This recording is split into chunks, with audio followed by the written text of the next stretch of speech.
a drone fell on a girl's head and she had to go to the hospital. That shut down one of the college ones we were doing.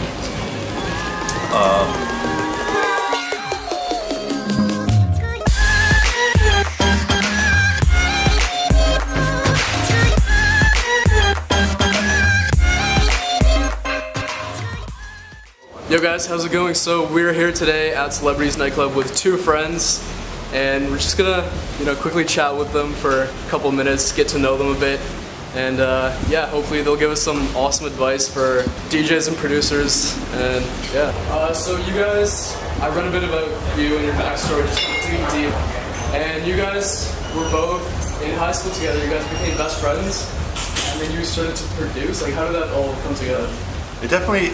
So it took like the first 6 years that we knew each other, we were not producing. That was like middle school. Yeah, so we met when we were like 12 or 13, 7th grade, and then it wasn't until the very end of high school that we finally just decided, kind of just like on a whim almost. Yeah. Like we knew that we both had interests in music and kind of had like somewhat complementary skills, I guess, and good friendship. Yeah, and just said like, hey, should we just mess around, see what happens, and kind of just went from there. Yeah. And you guys both finished university, right?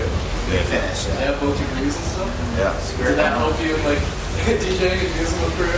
It helped in the sense, I think, like the first 4 years while we were learning, we were in school, so like music was a huge priority for us, but it wasn't our job, so we kind of like devote a lot of time to it, but we could figure it out while we were in school, so that when we were out of school, we were already like 4 years into it.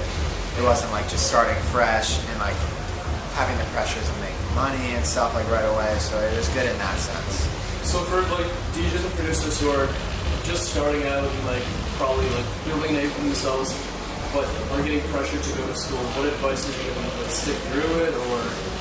I think every situation's different, if like you're really starting to pop and this is your moment, you gotta do what you gotta do. At the same time, there's ways to like balance and like, you don't have to blow up this year, you can blow up in 3 years kind of thing.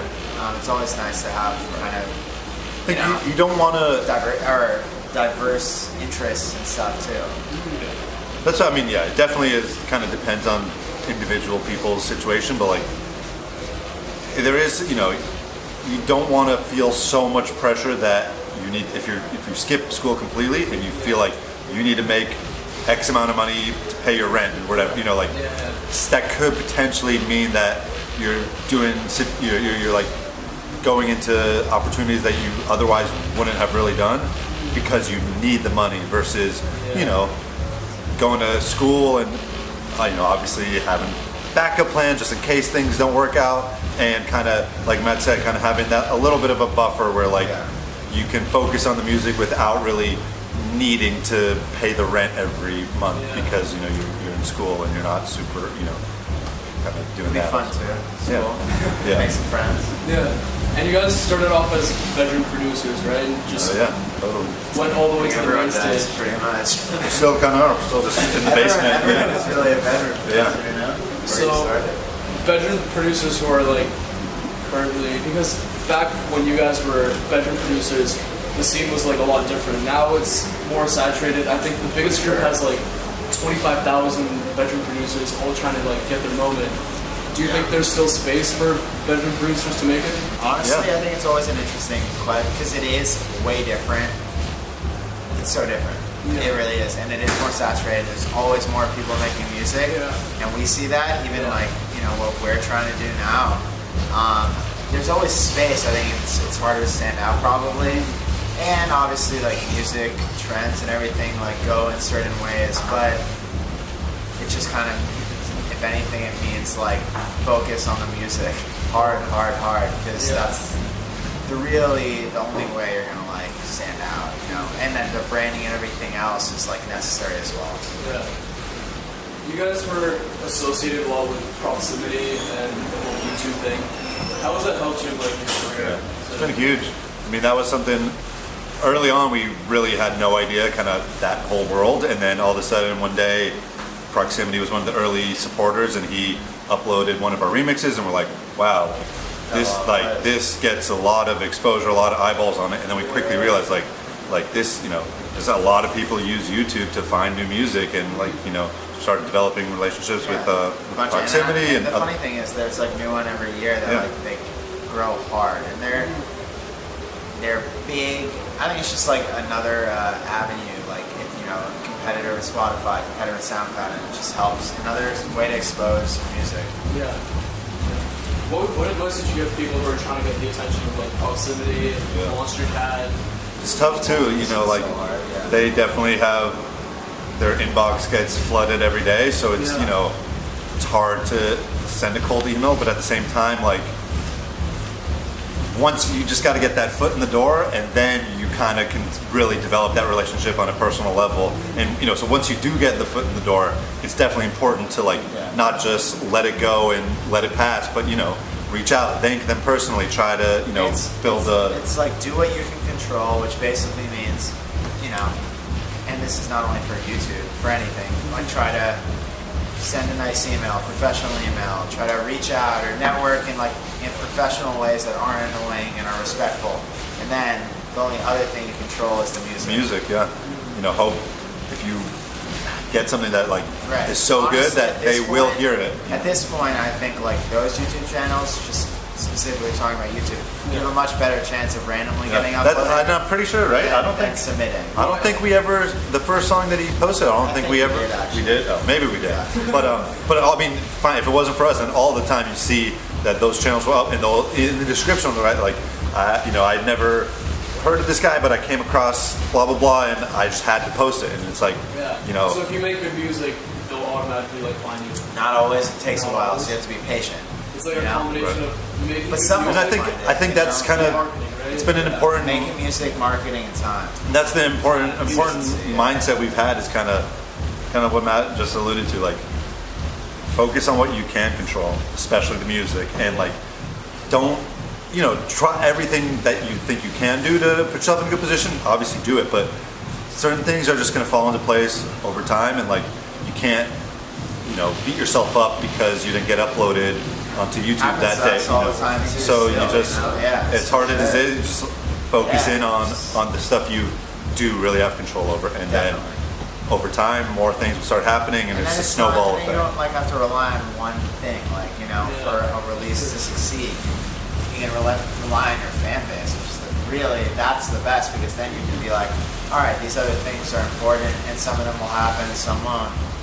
And the most important thing is I like the music I made, and a lot of my fans will too. So it's- Now you guys have a lot of crazy vlogs on YouTube and like recap videos. Can you tell me like your craziest DJing story?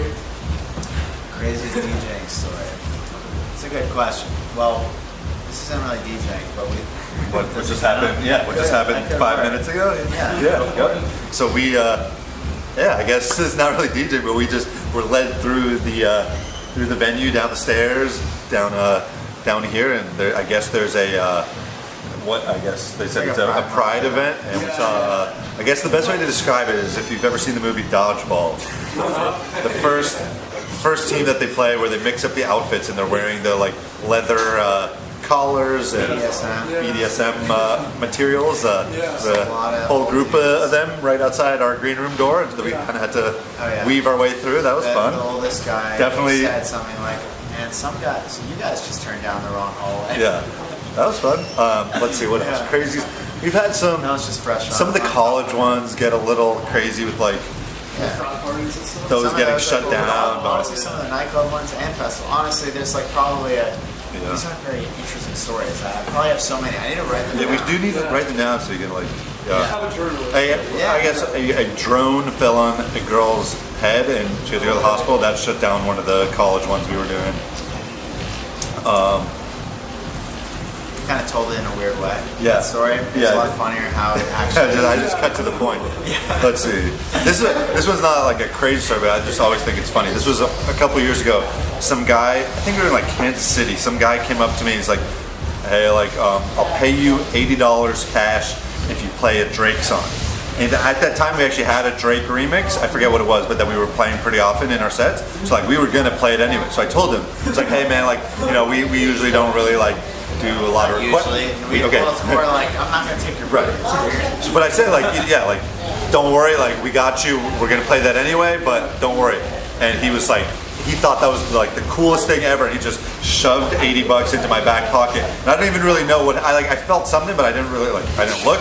Then I get home, I'm like, all right, cool, got $80. Did you get sweated? Nope, I kept it all for myself. I played the Drake song. You didn't. That's fair. That's fair. Awesome. Well, where can people find you guys like on the internet? Search Two Friends. TWO Friends. TWO. And if you Friends. search Two Friends on Google Images, you'll find some funny stock photos. That's our goal. That's our new goal. Right now, we're I think number 8. Search Two Friends on Google Images. There's 7 like stock If photos. you do it on normal Google, it'll be us. But on Images specifically, stock photos of like the most awkward 2 friends. Everyone's gonna be like, Yeah, I've seen those. I have to Google those. But SoundCloud, Spotify, YouTube, search Two Friends, you'll find us, and hopefully follow us on socials. check out some of our funny music and let us know what you think. We have fun here at Two Friends. Is that okay? Yeah, that's our tagline. We have fun. Weird fun. Yes. Awesome. Yeah. So thank you guys for watching. Make sure to like, subscribe, and share. And check out Two Friends. They have so much new music releasing. Band-Aid was just released about a week ago, right? Yeah. So Exactly a week ago. I'll link that down below. You guys go check it out. So, yeah. Thank you. Thank you guys.